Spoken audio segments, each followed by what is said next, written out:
This is a beautiful moment for us. It's kind of a reflective moment that, okay, it's done all these adventures and it's entering its final form. That is something that's very cool that we're like, okay, we're locking a lot of this in.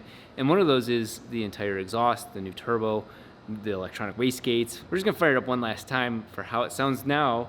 So even us, we can compare it directly to how it's gonna sound with even better everything.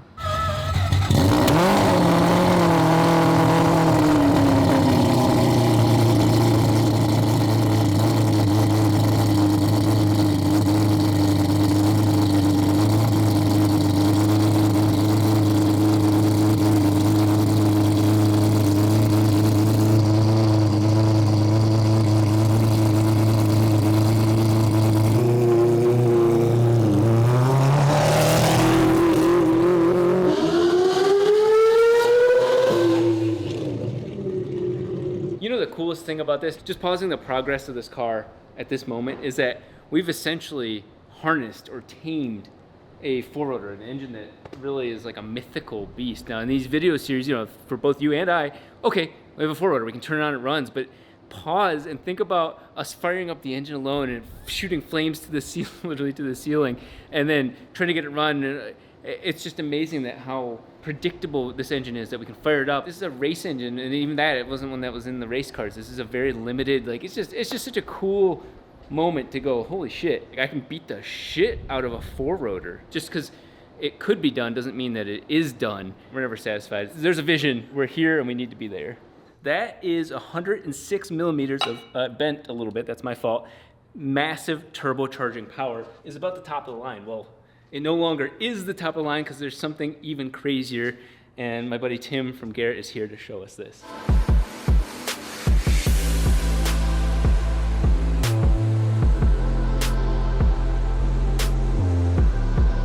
G55, 106 millimeter compressor wheel, and it has a brand new turbine wheel.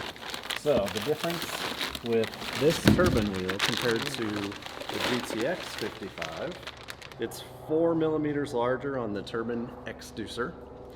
It flows 15% more air for the same size wheel. 15% more? 15% more air out of 4 millimeters larger on the exducer.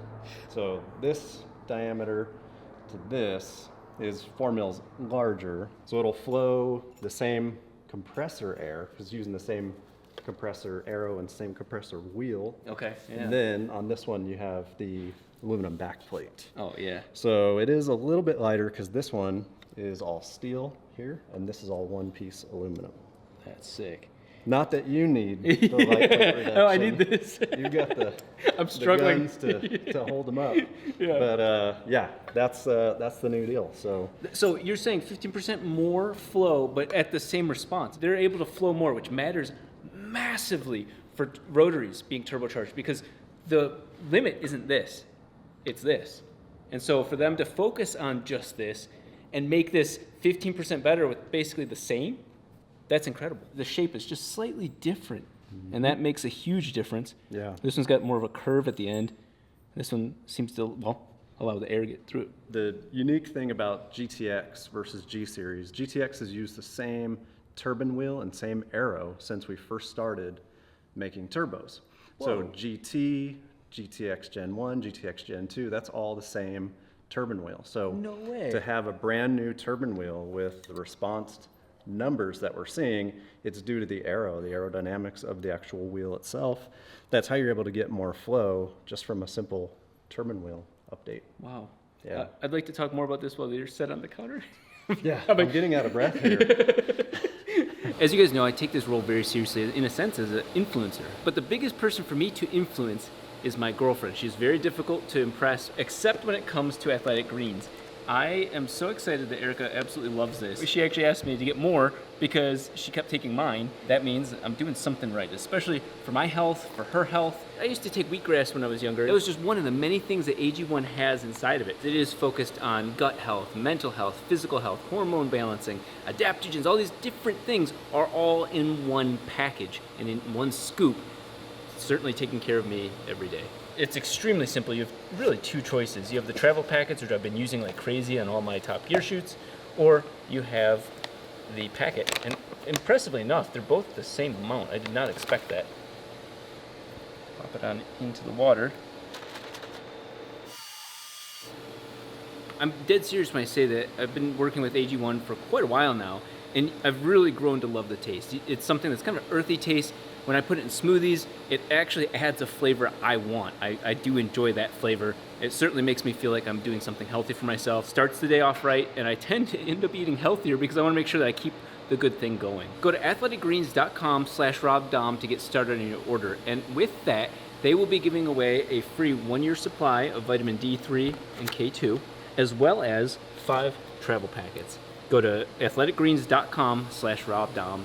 All of the Garrett products before they're released are burst tested, which means that they're spun as fast as they can go until the wheel splits into 2 to 3 parts. That's usually how many pieces it will split into. Well, the turbine housing itself has to be able to contain those without cracking or showing any light. So what they do is they'll test it afterwards and see did any light leak through the crack. The amount of energy that this turbine wheel would have if it failed and split into 3 pieces would be the equivalent of shooting 3 50 caliber rounds at the turbine housing. All of that energy. Yeah. Really? So that's how much energy a turbine wheel has of this size when it's spinning at full speed. That's why it's so important to have. That's why it's so important to have a turbine housing that can handle that, because it'll easily shoot through a firewall. If a piece of a wheel, or on a recent drag race, a certain brand turbo had failed. Well, on drag race cars, they just have the downpipe just turns up. Yeah. So the turbine wheel flings through that. Well, it went through an RV, and it actually embedded itself into someone's headboard. In the RV. Nobody was in there at the time, but it's like it's only a matter of time before someone's going to get hurt. This is a balance cut. Some people will try to narrow the hub to get more flow. Well, they're taking all this material out, which if you don't have sophisticated balancing equipment, when this thing starts to spin, it starts to vibrate. And that's what eventually causes these big turbos to fail. And these will spin up to what, 60? It's like 80. 80,000 RPMs, this massive chunk of metal and rod and other massive chunk of aluminum and whatnot in the front is all spinning at 80,000 RPMs, and the smaller ones go even higher. Almost up to like 200,000. 200,000 RPMs. One other thing is that you'll see a lot of talk about AR, and that's the number right here. It's a ratio, really, from the area to the distance of the radius. So that's what area and radius stand for. And so what you'll notice is the smaller the number, the tighter this kind of snakes in. So it's, generally speaking, and Tim can correct me if I'm wrong, but it's kind of like attacking the blades quicker with all the exhaust coming in here. It kind of spreads, the way I look at it is it spreads to almost the entire turbine blade. It's like evenly putting air into the turbine. Instead of just dumping a ton of air right here, it's all just radiusing in around the turbo. This nice even experience, I think, and the smaller that goes, generally the sooner you'll spool up, but you could also create too much back pressure. So it is kind of find the ideal combo for your engine. And we've done a lot of research on that. Rotaries tend to want a bigger AR, and they also tend to not lose response when you go bigger. It's kind of a weird combo, so they're just breathing so much air. And so you will lose a little bit of response. Like on the 4-rotor, I think we lost like 100 horsepower at like 5,000 RPM, but we gained like 400 horsepower at the top. What you're seeing here was done out of a lot of constraints, yet car sounds incredible. Technically, this would be considered more of a long runner sort of design, longer than even long runners. It comes from the engine. They all go up to here. They collect down there. They come loop back around, have the room for the wastegates, and then they go into the turbo. Isaiah had to do that because we had problems understanding the original intent of the chassis. Now that we understand the chassis way more, we can make this more linear, which makes it easier to make all the runners the same length, and then they all come to a singular point much sooner, and then all send that beautiful hot air into the turbo. So we're gonna not only do that, but Isaiah's telling me about some 321 thin wall stuff from Vibrant that we're gonna be experimenting with as well. So this is a very heavy manifold that won't be so heavy anymore. I was a skeptic, but now I'm pretty sold on doing the correct type of ceramic Thank the Lord. coating, and he actually paid for my sins because he was in the passenger seat and his leg hair was curling. Faster response, but also 20% more flow, and we do see back pressure up higher. So we are using the turbo fully. Even though it's a massive turbo, the rotary breathes so much air that the new turbo is actually going to benefit us in every which way. Faster response, higher flowing, and so on. So I personally believe, this is a speculative comment, of the fact that I think that this thing could make or top out a little bit above 1,700 horsepower to all four wheels with that turbo. So not the engine, but the turbo itself. And so it's time to put this thing on a diet.